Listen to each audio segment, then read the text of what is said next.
what it's like with EUPD. I mean, I never heard of mental health in the first place. When they put me in the rehabilitation center and the social workers, they mentioned you may need to focus on your mental health. This was the first thought, the first image that I had in my head. You know the film, what was it?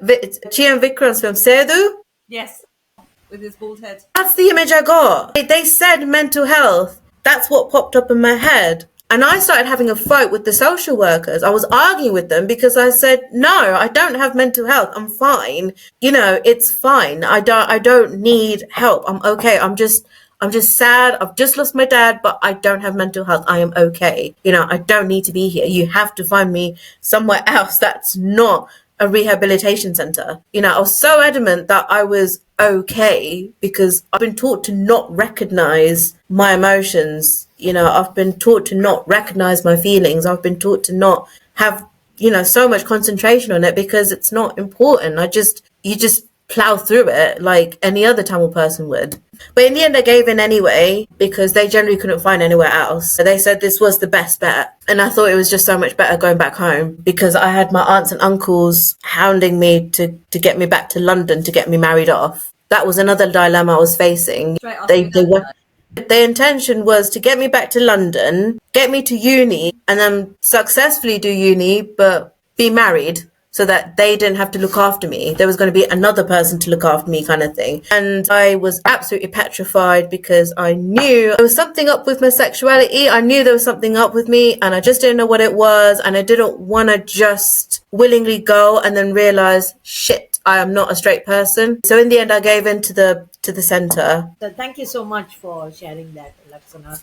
And yeah, I mean, we're able to relate in so many ways with what you said. You know, like my dad used to build me, and my sister learned quite a lot from. I have a younger sister, so she observed me, and then every time my dad used to get something to with her, she'd just go fainting or she'd just act it out. And I was like, damn, I didn't learn that before. What's a moment that should have actually broken you, but instead you came out like, I'm still here, you bitch? What's that moment that, you know, made you more resilient and stronger rather than breaking you?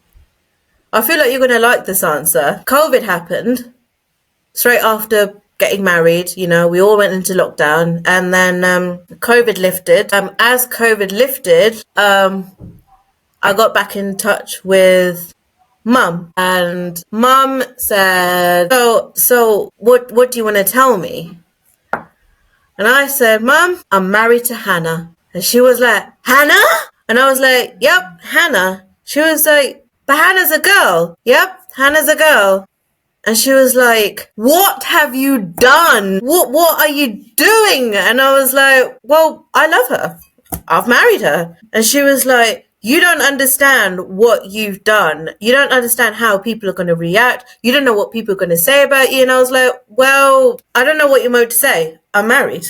I just thought I'd tell you. And she was like, and I think what should have broken me was the fact that she said, nobody is going to be happy for you. Just that one line. Nobody is going to be happy for you when they find out. And I generally thought that was going to kill me. I was waiting for that reaction where it felt like I was getting hurt, but nothing happened. I felt so calm and I felt so good that I managed to tell my mum and I felt okay about it. And I think because I had come out the closet to my parents before and I got beaten for it. And my mum went on this whole arranged marriage search because I had come out the closet. She wanted this gayness to just be wiped off. And yeah, and I think, you know, now, you know, years later, having to just, because not only have I flipped the script, but she told me a line where I was supposed to worry about people's approval and I was fine. It didn't feel like the end of the world. And I think that was, and kind of like, well, you know what? It is what it is now. That's it now. You know, this is done. And I think to me, that's the most kind of like, well, I'm here now, bitch. What are you going to do about it? I think to me, that's like that moment. Brilliant. Did any Tamil auntie, I'm sure you've had many of them, or uncle. Ever, I don't know why it's always Tamil auntie. Any Tamil auntie or uncle ever tried to give you unsolicited therapy and or go to do this puja or prayachittam? So I've not had like, you need to pray or anything like that. The first half of advice I got before I left the community was, come to London and we'll get you in a better place. And it's kind of like, nope. Bye. And after COVID, after getting in touch with mum, I gave it a go at seeing my aunt and uncle. It didn't go positively well because their advice was, oh my goodness, you put on so much weight. And it's kind of like, COVID, out of work, medication. Do you want to think about why you're noticing this fatness before you? No, they rather not ask me why. They would rather go, okay, I'm going to give you an advice because this is too much now. This is enough. First things first, you need to grow your hair back because that's no good. You look like a mental person with that. And it's kind of like, I am mental. I am mental because of you guys. Like, I am mental. You know what I mean? So, yeah. So she was like, first things first, you need to grow that hair back. You've had your fun. You've had your joke. Enough now. Grow your hair back. Now, next thing you need to do, you need to start exercising. You need to leave this house. You need to go start doing some walks. You need to start eating less food. Oh, by the way, Amachi, I got you soda. I got you curry. I got you idiyappam. They brought all the lot in. Filled up my kitchen counters to the point where nothing could go in the fridge. You can imagine they brought all this food going, by the way, this is all for you to eat because I can imagine you must miss being back at London so much. But you need to lose weight. You need to grow your hair back and you need to lose weight. That's the advice I got. 2 different pieces of advice at 2 different times. Their books getting better is like getting you married off to some guy. Is probably their better. The thing is, it's about honor. It's about reputation. It's about looking perfect, playing the perfect part, acting the perfect part. It's not about genuine peace or genuine forgiveness. What's a daily ritual or habit that keeps you, kind of going, keeps you grounded, even if it's just, rage scrolling or eating some potato chips or whatever, right? What's that regular routine that you grounded? My husband knows this one. I was ignoring my own husband at one point and he got really upset because it then meant I was just so into the screen that I wasn't really living. I wasn't really into the marriage or the relationship or anything like that. So even though it's cut down a lot, I do doom scroll and it's kind of all sorts. I follow the right pages. I follow your guys' pages, Instagram, TikTok. Yeah, I look up all kinds of stuff and it's all good stuff. So it's still used in a positive way. I think doom scrolling is my ritual. Do you game? I used to do what my dad did because my dad was a fan of Candy Crush and like Farmsville and all them like little ones. Obviously, you told us that you still speak to your mum. Yeah. What made you decide to keep talking to her? My husband does not like this topic, by the way. Only because when the murder happened, and he was the first person to know about it anyway. He was one of the people following along with it on the news because it came up on BBC and ITV and whatnot. And whilst I'm at the stage, it's taken a while to get the stage, but whilst I'm at the stage where I'm a bit more forgiving, Ethan thinks different. Ethan doesn't think mum deserves forgiveness. And I think he says that because he's seen me at my worst. He's met me at my worst. And he's married me at my worst. And it's now this year he's probably finally getting the best version of me. And I feel like I'm at the best version of myself as well. I mean, what started off as a personal financial matter in the background, because I mean, when a person passes away, there's all the talks about inheritance, will, housing, mortgage, all that. So that was the main reason why I got in touch with her to start off with. As the years have gone by, I've started to realize I don't know how long I can stay angry for at her. Being an angry person, it was very tiring. It was very exhausting. It was just making me consumed with sadness all the time. And I just couldn't. And my parents have stayed mad at each other for years to the point where they weren't on speaking terms anymore. And I don't know if I was capable enough to be angry lifelong. about it. I didn't want to live that way. I didn't want to be that person. I just wanted to be at peace. I just wanted to let go. I just wanted to move on. I know deep down I'm not going to get the apology from her. Mum still thinks she's done the right thing at the time. You know, that's not changed, it but now it's just come to the point where I'm just going to focus on me now, you know, because at the end of the day, no matter how angry I stay, it's not going to make dad come back. I've just chosen to just forgive her on my own terms and just let it go and just stay on good terms, I suppose, whilst we're talking. The common thing that me and mum have now is literally my brother Jesse. Without Jesse, we wouldn't have anything in common. So that's what keeps us going. It's been a bit of a slow mo. She has just started to ask about me and my health and my happiness and, you know, and all that. But the main thing we stick to is my brother, Jesse. You know, she'll always ask how he is, what he's eating, what his carers have said, how he's doing, where he is now. Like, has he done anything special? Has he been busy? How's he coping? Has he been ill? You know, all them things. In all honesty, forgiveness looks like putting myself in other people's shoes. See where they're coming from? I've had to do that with my dad. My dad has verbally apologized to me before he passed away. When he died, it bloody killed me because I was like, oh, you just said sorry to me. But yeah, I mean, that's what I did with dad. With my mum, I've more or less doing the same thing. I am starting to see, because now that I'm hitting my 30s, I'm looking back, I'm starting to understand the childhood, the teens, the young adult stage. So I'm starting to more or less understand mum too. And as for the other family members, it is just a case of walking away, have no contact and actually experience things yourself, and, you know, just focus on yourself, try and collect yourself with a bit of miracle and a bit of hope and lots and lots of persistence. Just stick with trying to gain the new experiences, the new perspectives, the new people that you meet. Just be open to it, and somewhere down the line you just stop caring, really. You know, forgiveness towards the rest of the family just means not caring anymore.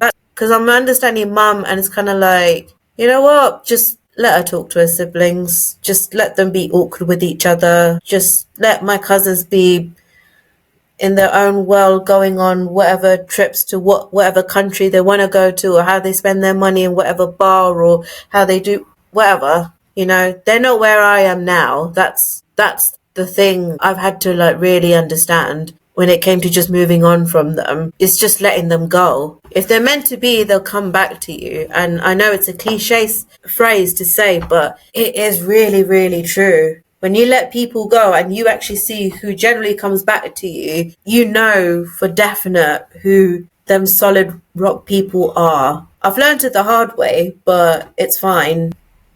I'm still here. I'm still living. I mean, Ethan's treating me like a queen. I can't ask for more. So forgiveness towards other family members literally is just letting them go and moving on. So Jesse is autistic, and you said he's severely autistic. Yeah. Okay. So how did that kind of shape your understanding of love, care, and responsibility? Because you're the second sibling, so you're his younger sister. But I'm assuming you took on an older sister role in the family. You have to forgive me for this. I was a child. I was not taught what autism was. My parents didn't bother trying to teach me. So I spent the whole of my childhood extremely jealous of my own brother. Like, I did not like him at all. Like, I wanted to like him because I was craving a friend. I wanted someone to play with me. I wanted someone to do something with me. So yes, I was craving that attention from Jesse, and yes, I learnt the hard way that actually he likes to be left alone, so I'll get all the hits from him, as you typically do with siblings. But because I didn't have that understanding, I grew very jealous of him. To me, as a child, he got away with learning. He got away with discipline. He got all the sweets and the chocolates in the world. If he had asked for a cinema trip,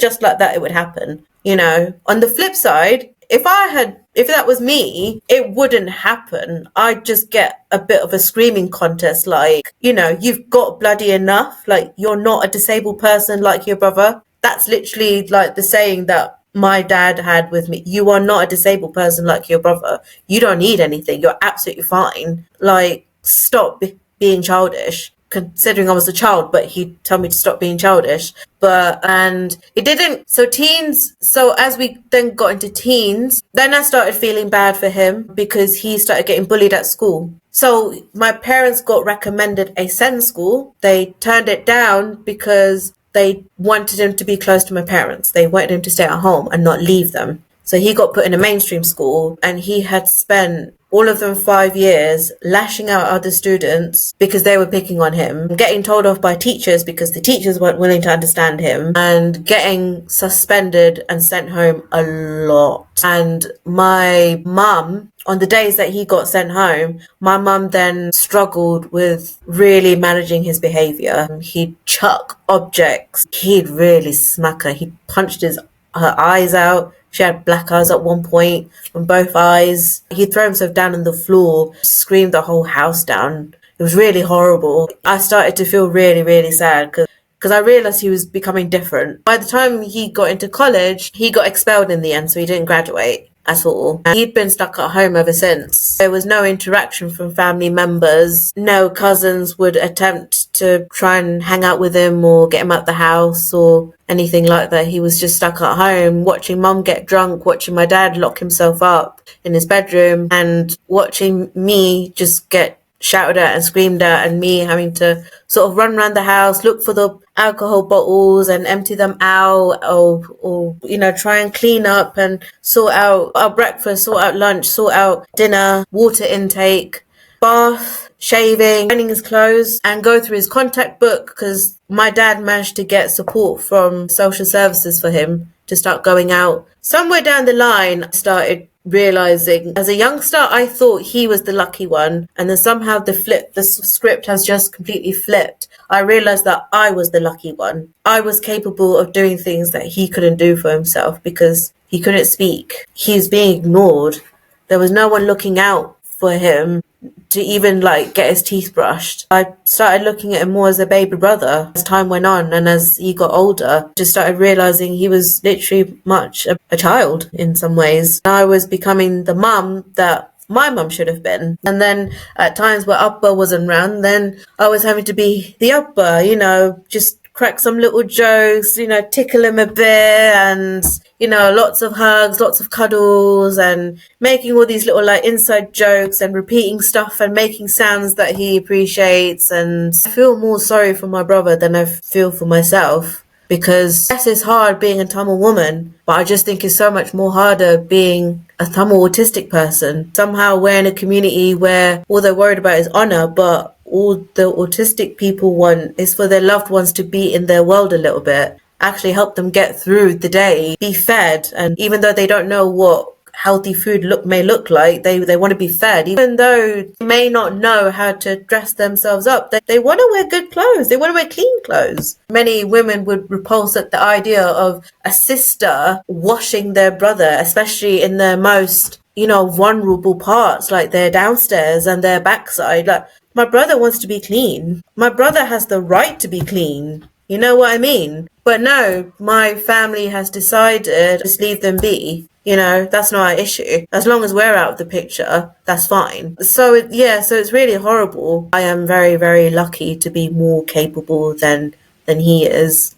But I also want him to live a life and have his needs met just as much as everybody else. Do you think he understands what's gone on? Yes, it's been translated by the MASH team. So knows that alcohol will make my mum violent. Jessie knows that if my mum pulls out the knife, she's gonna stab someone. Unfortunately, Jessie does think that when you're stressed, it means you drink. So he is literally on a proper alcohol ban. So it wasn't just me that was a witness. Jessie was a witness as well. Because whilst I was trying to get the knife off my mum to not make a further stab into my dad, Jessie was just in the corner of the room on the sofa just digesting a Domino's pizza. And he also had alcohol to drink because my dad believes Jesse's a man and therefore a man needs to drink. But he does have the understanding that, yes, mum has pulled out the knife, mum has drawn blood, and my dad was bleeding on the floor, unresponsive. And the MASH team has also told Jesse that mum is in prison and dad is dead. You have to put it in literal terms with him. I suppose for many autistic people, everything has to be literal. I mean, I tried to give it a go. I tried to say that dad has gone to heaven, but he didn't understand it. He kept asking for dad. He was like, Kamarthas, Kamarthas, Kamarthas, Kamarthas. Then I asked for Kara's advice. I was like, look, I'm trying to tell him, but I don't know what to do at this rate. He's not understanding it. So they brought the MASH team. The MASH team said, dad is dead. And yeah, he grieved. He went to his room, he rocked back and forth, and all he kept repeating that whole day was, dad is dead. Even though he has that understanding, he still has a picture of the four of us in his room. Do you feel let down by social services, police, I etc.? don't feel let down by the police because they did a heck of a job. They were amazing with me, considering I had so much happening in my brain and I wasn't fully functioning. They were amazing. So no, I don't feel let down by the police, but I do feel let down by social services though, because it started off well. They got me into the mental health team. I was under that umbrella for a while. I did have an aligned social worker. Because I was on the witness program previously, my GP details, they have been blocked. Passport is blocked. But that wasn't because of the witness program. That was because of the possible forced marriage happening. And obviously that had to be stopped. So that's when my passport got blocked. But they've basically now disappeared. And I kind of need them unblocked because I'm not in danger anymore. So I'm having to now chase the social workers on a regular basis to try and get them unblocked. There's another thing about the social services. Yes, they're aware that there's things like honor abuse and forced marriages and FGM. They know it, but there's no services narrowed specifically for it. Because I grew up with corporal punishment. It's a form of practice used for control and used for submission and obedience. And that's what my parents have done to me. And I've also got things that are still affecting my marriage now. Like, yes, we're so in love, don't get me wrong. We fancy each other like mad, but still some trauma there, especially when it comes to intimacy, safe space, intimate boundaries and communication. My worst thing now is communication because yes, I can talk, but I have a habit where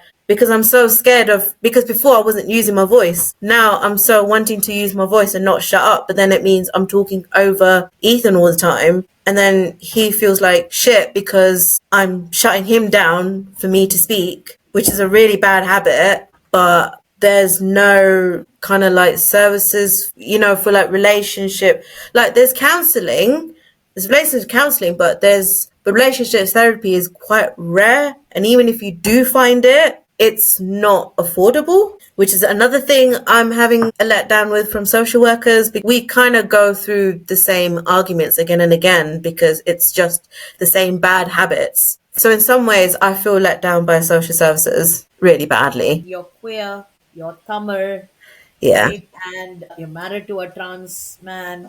I mean, your Daily Mail's worst nightmare. So how does that make you feel? I can't be that much of a nightmare, surely. What more could I do wrong now? If I get a divorce after this, that'll be even worse.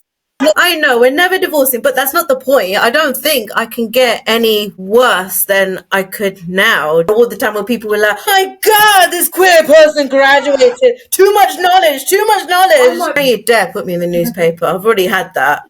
I don't think I can get any worse than what I already am. When it all started out, I was just a gay person, which was an absolute nightmare. It was just shambles. Not even when any of the cousins wanted to speak to me, they were just kind of like, oh, okay, we'll just ignore that. But you would have thought that my wife has admitted wanting to be a man and therefore she wants to transform to a man. You would think that's a good thing, right? That would elevate something in the Tamil.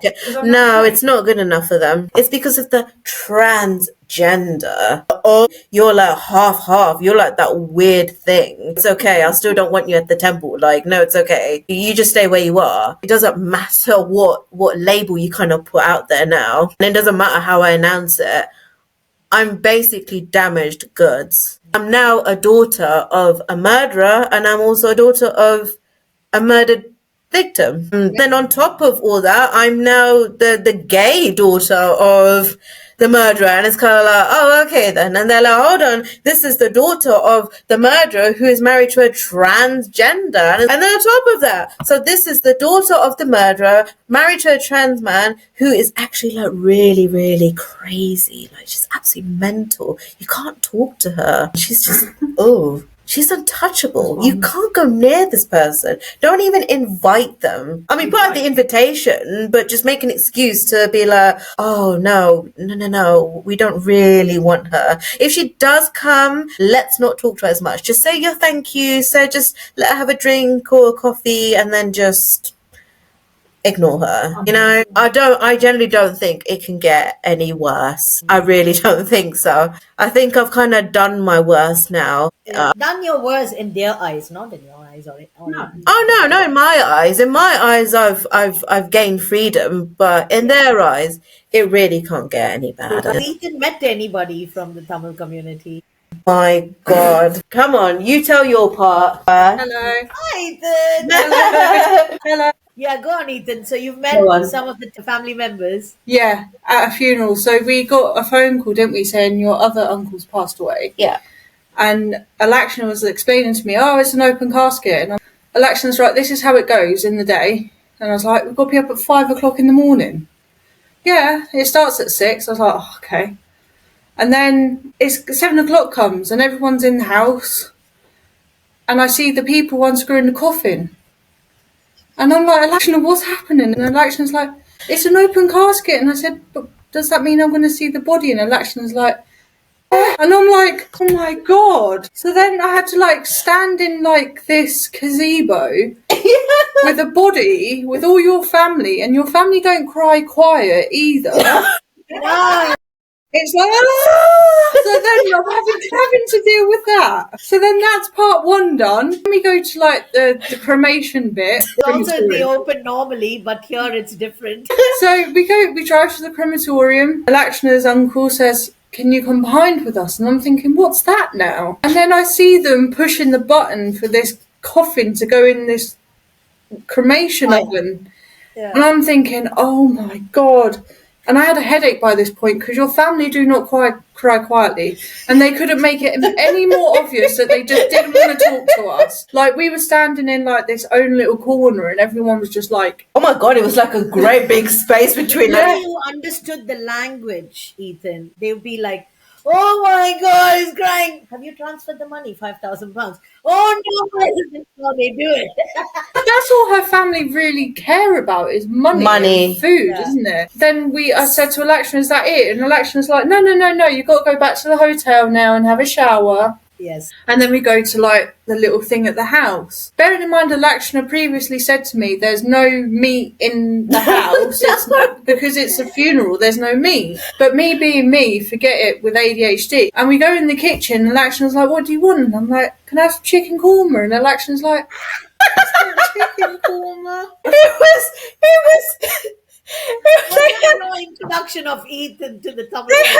Then he helped himself to the food, and then he went and sat down. I got mine. I sat next to him, and he was like, Bobby, I got lucky. I found chicken curry. I was like, sweetheart, you got paneer. It's really difficult eating in front of Elaxana's family. Yeah. Because I'm self-conscious with my weight and stuff. And Yeah. I've lost a lot. But all they kept saying to me is, you're fat. You need to lose weight. You need to do this. And I'm like, Yeah, with Ethan, not with me. yeah, They already told me. yeah. But then they decided to go up to Ethan and then tell they Ethan that you're fat. Elaxana's family have nothing nice to say to me. It's No. either, have you got money? Yeah, we're fine. You're fat, you need to do this. And then they just leave us. Yeah, and then they just leave. Like, they could not make it any more obvious that they did. It was like I was some sort of disease to them. Yeah. That's the only way it felt like, that they just couldn't go near me. It was horrible. Like, your cousin's lovely. Yeah. Like she's the only one that stays in contact. But yeah, your rest of your family could not make it any more obvious that they No. just did not like me. Like the rest of my cousins at the funeral, apart from this one loyal cousin I have, like all the cousin brothers, instead of talking to me at the funeral, they went straight up to Ethan. They patted him on the back, they cracked jokes with him, and then they vanished. That was it. That was the welcome that we got.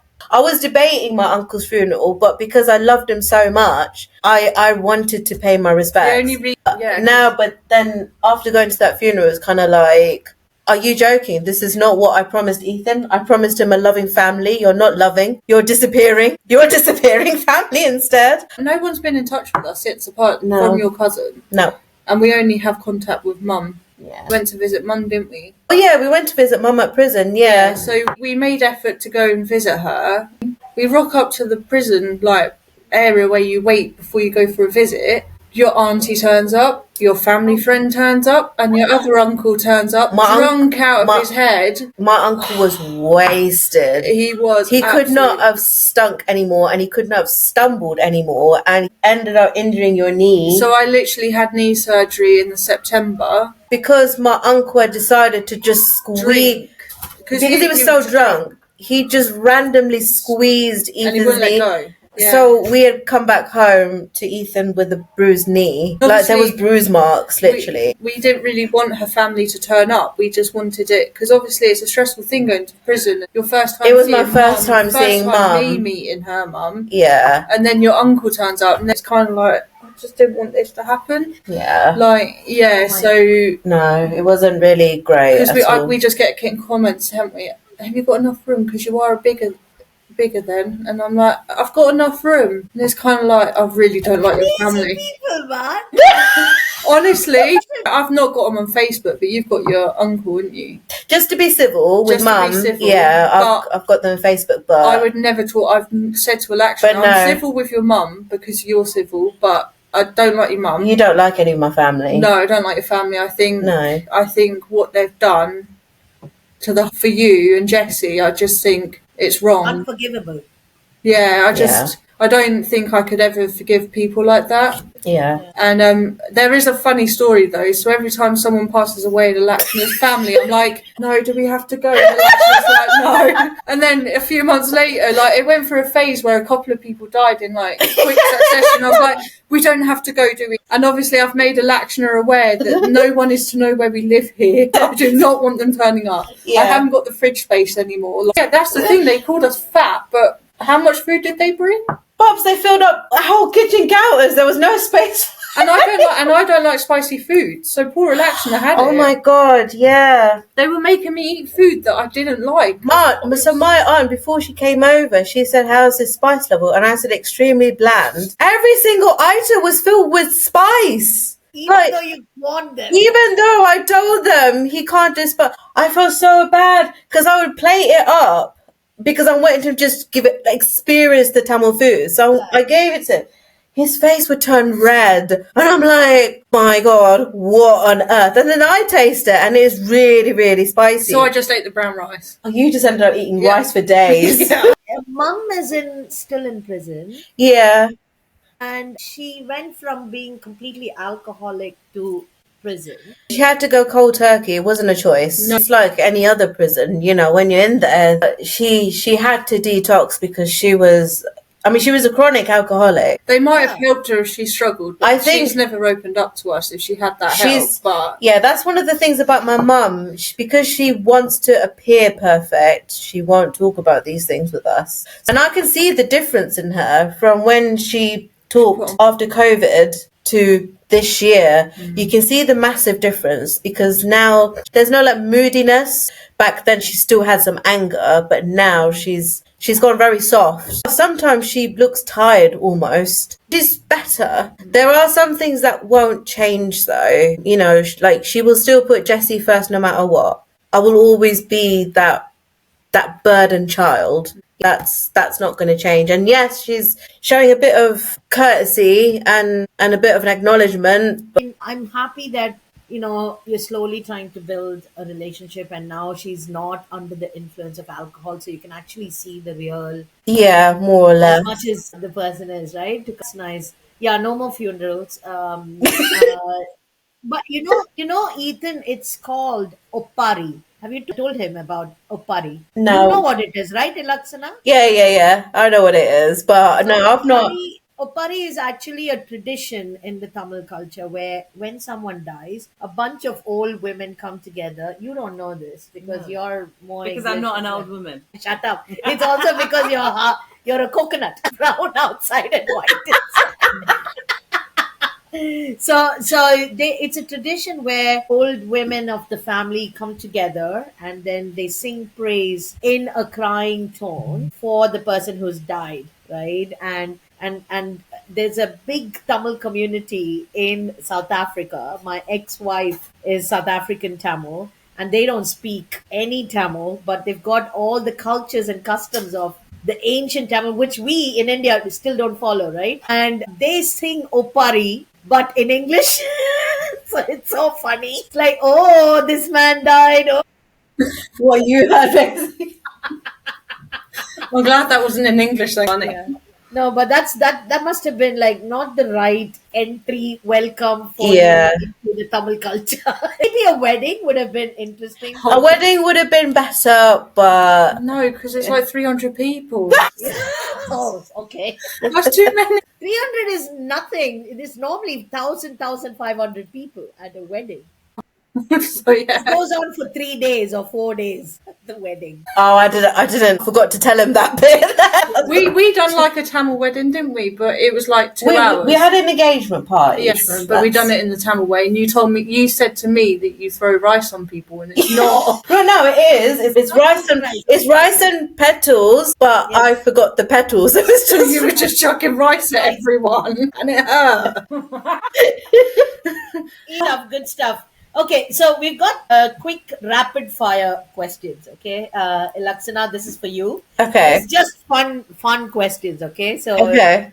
you can join in, Ethan, but I don't think you'll understand most of it. Some of it you will It's gonna understand. be very Tamil. But this is my welcome for you into the Tamil culture.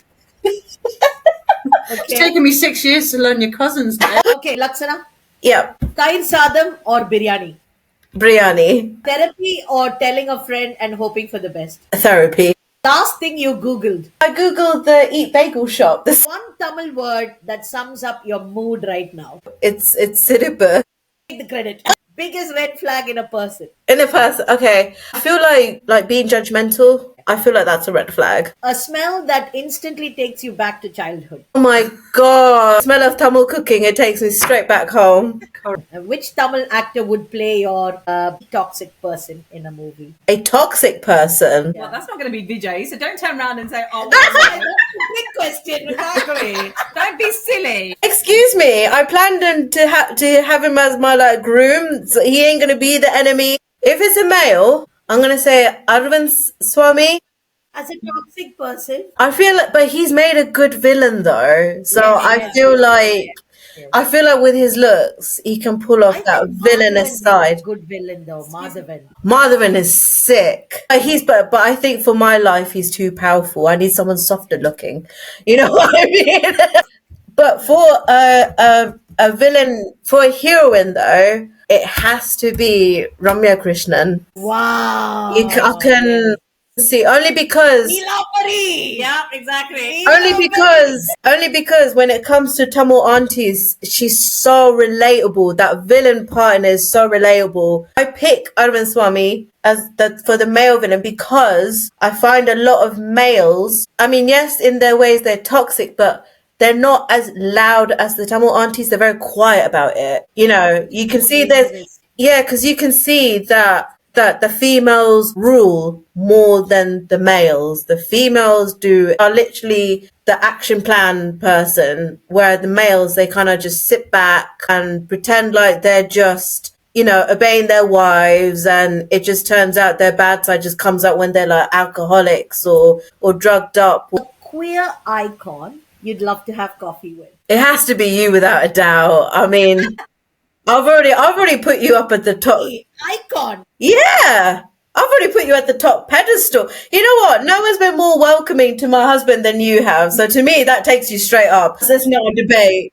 That's not a debate. You guys, my only objective is to cook a non-spicy biryani for Ethan. There you Sound are. extreme. You have some tattoos, Elaxana. Yeah. Okay. What's a tattoo idea that you've considered but haven't done yet? So currently there is a singer. She's not a big musician. She's just started out, but I've been following her from her X Factor journey, and we are both big fans of her because not only has she helped us in a musical way, but when it comes to our mental health, her music is extremely relatable and she's helped us really grow. So I have been debating getting her autograph on me, but I haven't got round to doing it yet. So that's a tattoo that You're going to say who it is? I would like to have. Yeah. Her name is Lucy Spraggan. What's worse? Sunday weddings? I was going to say, or another Tamil funeral, but no. Yeah. Or unsolicited therapy from relatives. Unsolicited therapy from relatives by far. I mean, Ethan, what's worse? Tamil funerals? No, I would Or say outside family, the therapy, family, straight off. I would rather sit in a funeral funeral. Yeah. than listen to your auntie giving me undated advice No. that's not real. Yeah, no. Ethan wanted to kick them out of the house, and I've just had to go, no, don't you dare. Her head nodding. No, do the impression. It's like I've got ADHD, so I've got ADHD, and this head nodding. It's just like I just can't deal with it. You know, Ethan, in my comedy, I say, like, the English, they've got the confident yes, Yeah, we have. they've got the confident no, Yeah. and then they've got this to say, don't forget to wear your seatbelt. In India, we've got the confident yes, and we've got the confident no, and then we've got, it's possible, sir. Because we can never say no. And that's how the British fuckers came and ruled us. Yeah. I'm going to end it here. Elaxana, thank you so much. It was a fantastic time. And thank you for being so open and honest. And Ethan, I just love meeting you. And I can't wait to meet you in person. Thank you so much. ஐயோ பத்திக்கிச்சு பத்திக்கிச்சு பத்திக்கிச்சு ஓ கண்ணே